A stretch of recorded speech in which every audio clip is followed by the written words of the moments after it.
Hello friends, welcome to Gokul Tech. Today, day number 21 of DAX functions in Power BI. In this video, we are going to discuss yet another interesting DAX functions. If you are watching our channel for the first time, if you don't know what we have done in the last 20 days in the DAX functions, we have provided the playlist link in the description box and please do watch it. And if you have any queries in the videos, please do post your comments in the comment box. And also, if you're watching our channel for the first time, and we are requesting you to give us like button if you are not willing to subscribe also. Let's start with the today's function. So we are dealing with mathematical and trigonometric DAX function in this set of videos. Here today we are going to discuss about currency DAX function, how it works and what is the use of currency DAX function we are going to discuss here. Do not skip the video in between. If you skip, then it will be a miss of information for your knowledge. Let's start with the today's video. So see, you can see here in our data set we have cost, sales, profit and quantity. You can see the values are not in a proper format or in a currency format, let's say.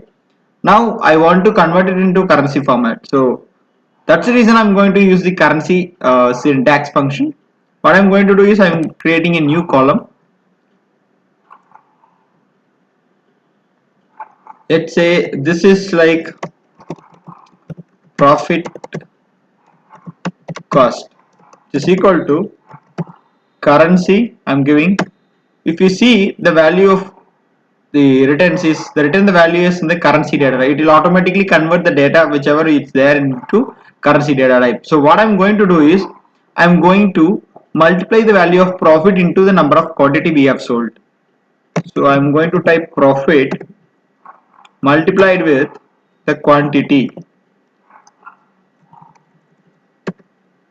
and hit enter.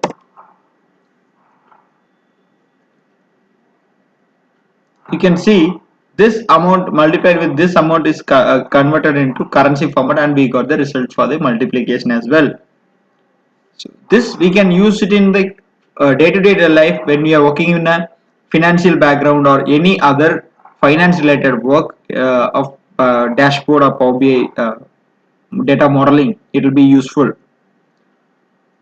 Hope you have understood this video. If you have any queries in our video, please post your queries in the comment box. We will try to respond to you as soon as possible. We'll meet you in the next exciting video. Until then, bye from Gokul Tech. Thank you and Jai Hind.